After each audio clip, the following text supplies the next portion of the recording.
Hello everyone, welcome to Wise Education. We are doing chapter 3rd, class 6 science. Science का chapter 3rd हम लोग कर रहे थे. Today we will start the next topic, that is the yarn to fabric. We have done up to the yarn formation. yarn का formation कैसे होता है और हमने ये अच्छे से डिस्कस कर लिया था with the help of the diagram also. हमने तकली और चरखे के बारे में भी डिस्कस किया था, तो उससे क्या हुआ था, yarn formation complete हो गया था. Now let's move to the next topic, that is the yarn to fabric. There are many ways by which fabrics are made from yarns. The two main processes are weaving and knitting. बहुत सारे जो हैं आपके तरीके होते हैं जिससे कि हम लोग फैब्रिक्स को तैयार करते हैं यार्न से, लेकिन जो हम लोग नॉर्मली पढ़ते हैं या फिर डिस्कस किया जाता है आपके चैप्टर के अकॉर्डिंग भी, और नॉर्मली जो यूज भी करते हैं वो कौन कौन से होते हैं, वो होते हैं आपके two. First is weaving and second is knitting. दो प्रोसेस हम लोग डिस्कस करेंगे. तो वीविंग हम लोग सबसे पहले देखते हैं, जैसे किस एक्टिविटी में गिवन है. तो वीविंग का फॉर्मेशन कैसे होता है, इसमें क्या किया हुआ है, टू पेपर्स लिए हुए हैं, टू कलर्ड पेपर्स. उसमें से दोनों को ही क्या कर दिया है, कट कर दिया है. ये सबसे पहले इस पर लाइन ड्रॉ की है और उसके बाद इसमें कटिंग की हुई है. कटिंग करने के बाद आप देख सकते हो इस तरह से एक स्ट्रक्चर बनाई है, मतलब बीच बीच में से कट लगाया हुआ है और एक की स्ट्रिप तैयार कर ली है. रेड कलर की स्ट्रिप तैयार की है. अब इन स्ट्रिप को क्या करते हैं कि जो ये बीच में से कट लगा हुआ है यहाँ से वन बाय वन पोर करते रहते हैं, और पोर करने के बाद हमें इस तरह की दो कलर से मिक्सअप एक स्ट्रक्चर मिलती है जिसको कि हम लोग क्या बोलते हैं, वीविंग बोलते हैं. वीविंग का मतलब एक तरह से बुनना होता है कि हम लोग उसको क्या कर रहे हैं, बुन रहे हैं, किसी एक फॉर्मेशन में कर रहे हैं. ठीक है, उसका फॉर्मेशन किया जा रहा है. You might have noticed in activity that a fabric is made up of to sets of yarns arrange together. यानी कि इसमें क्या है, टू सेट्स ऑफ yarns है जिसको कि अरेंज किया हुआ है. एक आपका ये ऑरेंज से कलर का या रेडिश कलर का है, और दूसरा आपका कैसे हो गया, आपका हो गया है ग्रीन कलर का. जैसे फाइनली हमें फिर लास्ट में क्या मिलेगी, ये वाली स्ट्रक्चर हमें मिल जाएगी. Right. The process of arranging two sets of yarn together to make a fabric is called weaving. इसी प्रोसेस को जिससे कि हम लोग कोई फैब्रिक तैयार कर रहे हैं, कोई एक कंप्लीट स्ट्रक्चर हमने बना दी है, उसको हम लोग क्या बोलते हैं, वीविंग बोलते हैं. ठीक है, तो इसी तरह से हम लोग क्या करेंगे, ये तो बात हुई किसकी, ये बात कर रहे हैं हमने क्या लिए इसमें लिए हमने पेपर की स्ट्रिप्स. तो पेपर की स्ट्रिप्स काफी मोटी हो जाती है जबकि थ्रेड की इतनी नहीं होती. तो थ्रेड के लिए क्या करते हैं, इसी तरह से लेकिन प्रोसेस होता है, और उसमें भी लंबी लंबी स्ट्रिप्स बना करके उसको धागे को एक जगह से बांध दिया जाता है और दूसरे धागे को उसके अंदर हम लोग इंक्लूड कर लेते हैं. नेक्स्ट जो है आपका वो है आपका ये weaving of fabric is done on looms. किस पर करते हैं, लूम्स पर करते हैं. ये जो स्ट्रक्चर तैयार की जाती है उसको लूम्स बोला जाता है.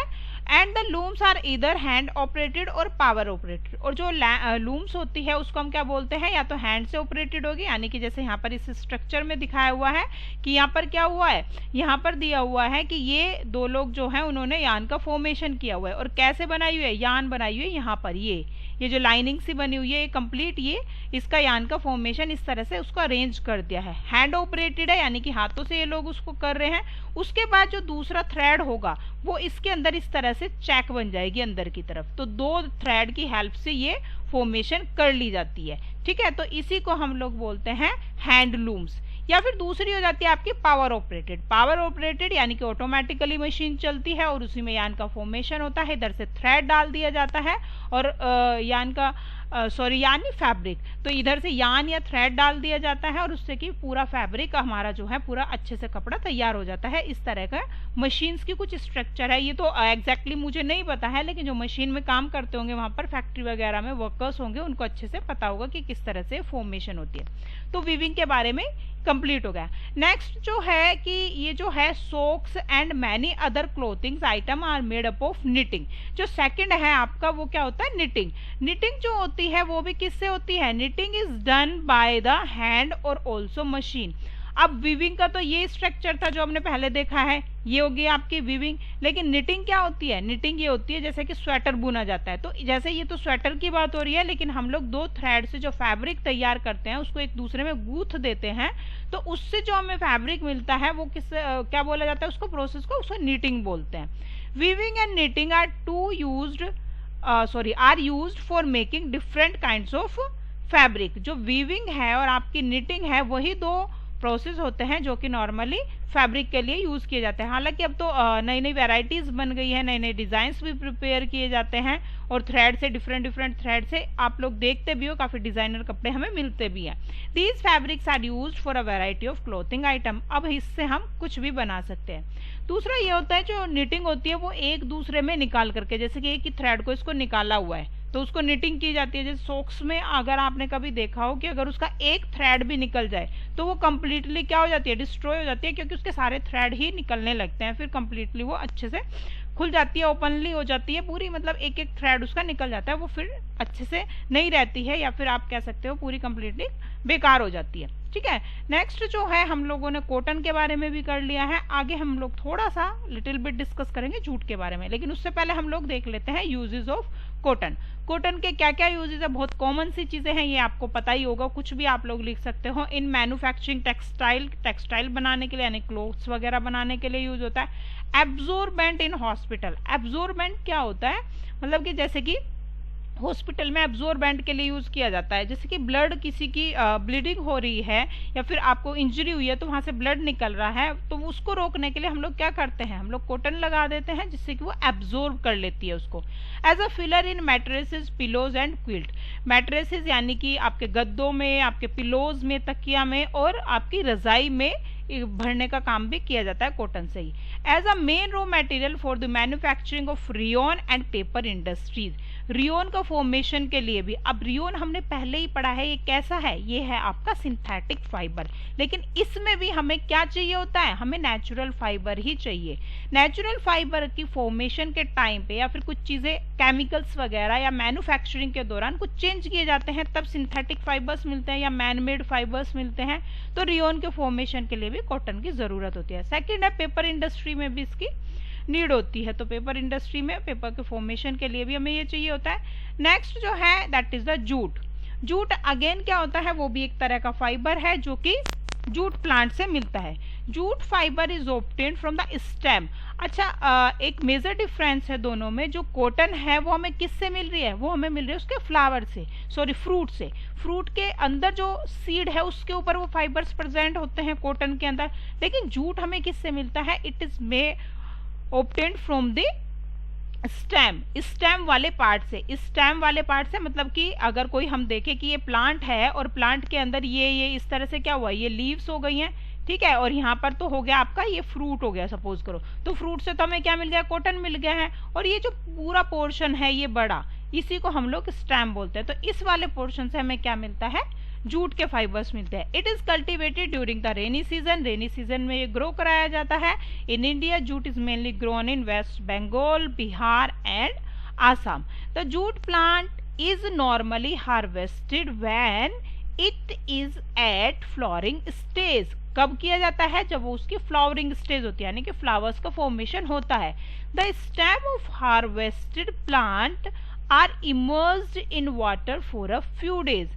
उसके लिए क्या करते हैं हम, जो स्टेम होता है उसको काट करके, ये सपोज करो ये प्लांट है और ये इसकी रूट हो गई है, ठीक है, तो इस वाले पोर्शन को यहाँ से कट कर दिया जाता है इसको, और रूट वाला पोर्शन वहीं पर छोड़ देते हैं। फिर इसके बाद निकालने के बाद, लेकिन कई बार क्या करते हैं रूट के साथ ही उसको निकाल भी लेते हैं, ठीक है, रूट के साथ ही निकाल कर और फिर उसको पानी में कुछ टाइम के लिए, जैसे कि छोटे मोटे पोंड्स वगैरह होते हैं या फिर पानी भर करके हम लोग उसके अंदर उसको डाल दिया जाता है। मोस्टली पोंड जो रहते हैं उनके अंदर ही डाला जाता है और कुछ टाइम तक उसको रोटिंग के लिए छोड़ देते हैं, यानी सड़ने के लिए। जब सड़ेगा, माइक्रो ऑर्गेनिज्म उस पर एक्ट करेंगे, तो उससे क्या होगा, उसकी जो स्टेम वाली लेयर है, जो फाइबर्स उसके हैं, वो उससे सेपरेट हो जाएंगे। द स्टेम्स रोट मतलब वही है कि सड़ जाएगा stem, and fibres are separated by hand. उसके बाद फिर हाथों से उसको फाइबर्स को अलग कर लिया जाता है। तो इस तरह से जूट की जो फाइबर्स होते हैं हम लोगों को मिल जाते हैं। Now the uses of the jute are majorly used in fabrics of packaging and a variety of agriculture and industrial commodities। मतलब कि कुछ पैकिंग वगैरह के लिए ही इनको यूज करते हैं। दूसरा, कुछ चीज़ों के फॉर्मेशन में भी इनको यूज किया जाता है आपके इंडस्ट्री वगैरह में, जैसे कि बैग हो गया, आपके सैक्स हो गए, बोरे, पैकिंग के लिए, रैपिंग के लिए, तो बहुत जगह जूट का हम यूज करते हैं। जैसे कि जूट के बैग आपने नॉर्मली देखे भी होंगे कि बहुत अच्छे भी लगते हैं, और सबसे अच्छी बात है ये इको फ्रेंडली होते हैं। मतलब अगर जैसे कि हम लोग पॉलिथीन बैग यूज करते हैं, तो पॉलिथीन बैग को क्या करते हैं, वो नॉन बायोडिग्रेडेबल होते हैं, लेकिन ये बायोडिग्रेडेबल होते हैं। मीन्स अगर हम इनको पहले तो हम लोग रीयूज़ कर सकते हैं, लेकिन रीयूज़ करने के बाद अगर ये पूरी तरह से ख़राब हो जाएं, जब हम इनको डालते हैं तो ये अच्छे से मिक्स हो जाते हैं आपकी सोइल के अंदर, तो ये एनवायरनमेंट को भी क्या करते हैं, हार्म नहीं करते हैं, तो ये काफ़ी इको फ्रेंडली भी होते हैं। ठीक है, तो आपका जो आपके सिलेबस में गिवन है जूट और कॉटन, वो हम लोग अच्छे से डिस्कस कर चुके हैं, फॉर्मेशन भी हो गई है। उसके बाद जो नेक्स्ट है क्वेश्चन एनसीईआरटी में गिवन है पहेली की फॉर्म में। Paheli wants to know if you have seen any fabric that are made up of fibre outer covering of coconut, what are these fibres normally use for. जो coconut fibre होता है उसको हम बोलते हैं कोयर। ठीक है, इसको क्या बोला जाता है, कोयर बोला जाता है।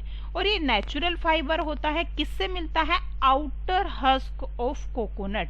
आपने देखा होगा कोकोनट के ऊपर ब्राउन से कलर के फाइबर्स प्रेजेंट रहते हैं, उनसे भी हम लोग कुछ फाइबर्स ले सकते हैं। और इनका जो यूजेस हैं वो किस में होते हैं, these are used for the formation of floor mats, door mats, brushes and mattresses. Mattresses में भी मतलब अंदर फिल करने का काम, फिलर की फॉर्म में इनको यूज किया जाता है। कुछ मैट्रेसेस आपने देखे भी होंगे, आई थिंक सो।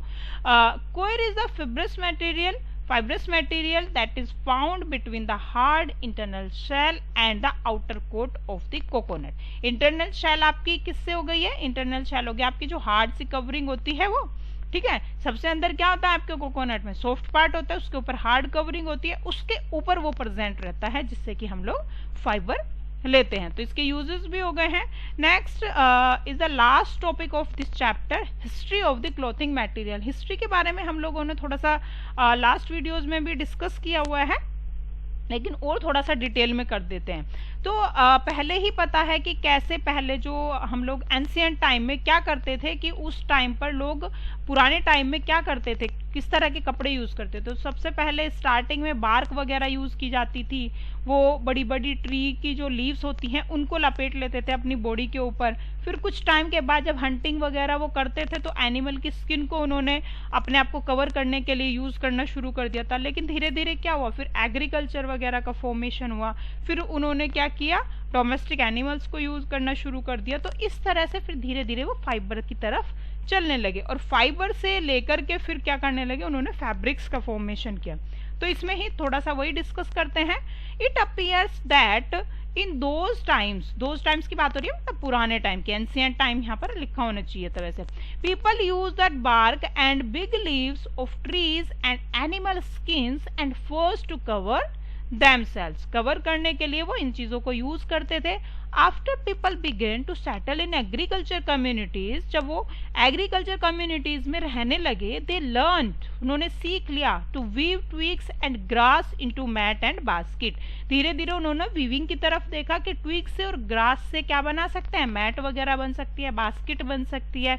वाइन से, एनिमल फ्लीस से, हेयर से, उनको ट्विस्ट करके कुछ जो फाइबर्स उसमें मिलते हैं उससे उन्होंने धीरे धीरे जो लंबे स्ट्रैंड थे उनको गूंथना शुरू कर दिया, वीविंग शुरू कर दी, और उससे उन्होंने क्या बनाना शुरू कर दिया, फिर कपड़े बनाने शुरू कर दिए। ठीक है, तो उससे उन्होंने कपड़े बना लिए। The early Indians wore fabrics made out of cotton that grew in the region near the river Ganga. तो सबसे पहले डेवलपमेंट कहाँ पर हुआ था, जो गंगा रिवर है उसके आसपास कहीं पर हुआ था। ठीक है, और किसमें बात हो रही है, flax is also a plant in that gives natural fibres. जो फ्लैक्स होता है वो भी एक प्लांट का ही पार्ट होता है जो कि नेचुरल फाइबर का फॉर्मेशन करेगा, मतलब कि जो नेचुरली अगर हमें मिल रहा है तो ऑब्वियसली नेचुरल फाइबर ही हम उसे बोलेंगे। इन एंशिएंट इजिप्ट, यानी कि पुराने इजिप्ट की अगर हम बात करें, cotton as well as flax. अब जो ये फ्लैक्स का हमने देखा है कि अभी फ्लैक्स वर्ड हम यहाँ पढ़ते तो आप सोचते कि फ्लैक्स क्या होता है, तो वो भी अगेन नेचुरल फाइबर एक प्लांट से हमें मिलता है।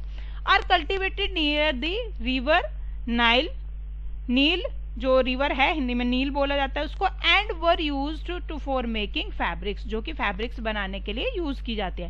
In those day stitching was not known, नहीं पता था किसी को भी स्टिचिंग कैसे होती है। तो लोग क्या करते थे, simply drape the fabrics around different body parts of their body. Many different ways of draping fabrics are use, मतलब अलग अलग तरीकों से वो अपनी बॉडी पर उसको लपेट लेते थे, किसी न किसी तरह से अपनी बॉडी को पूरा कवर कर लेते थे। धीरे धीरे इन्वेंशन हुआ sewing needle, people started stitching fabrics to make clothes. Stitching cloth have gone through many variation since this invention. But it is not amazing that even today sari, dhoti, lungi and turban is used as an unstitched piece of fabrics. अब आप लोग देख भी सकते हैं, अब तो new new varieties के क्लॉथ भी बनते हैं, नई नई ड्रेसेस आप लोग देख सकते हैं। तो डिफरेंट वैरायटीज इस तरह से धीरे धीरे डेवलपमेंट हुआ और नए नए जो हैं क्लॉथ के आइटम्स या फिर फैब्रिक्स हमें अच्छे से मिलने लगे, डिफरेंट टाइप के क्लॉथ्स हमें मिलने लगे। लेकिन इसके बाद भी कुछ चीज़ें अभी भी ऐसी है जो कि अनस्टिचेड फॉर्म में पहनी जाती है, जैसे कि आपकी साड़ी हो गई, आपकी धोती है, आपकी लुंगी है और टर्बन यानी कि पगड़ी वगैरह जो होती है। तो उसको क्या करते हैं, उसको सिलता है कोई नहीं ना, तो इसी फॉर्म में उसको यूज़ किया जाता है। आपका ये चैप्टर कंप्लीट हो गया। आई होप आपको अच्छे से समझ आया होगा, और अगर आपको अच्छा लग रहा है तो प्लीज़ मेरे चैनल को सब्सक्राइब कीजिए, लाइक एंड शेयर कीजिए। Okay, thank you so much, take care and bye bye. इसके बाद हम लोग नेक्स्ट वीडियो में इसके कीवर्ड डिस्कस कर लेंगे, तो आपका चैप्टर ये फुल्ली कंप्लीट हो जाएगा अच्छे से। Okay, thank you, bye and take care.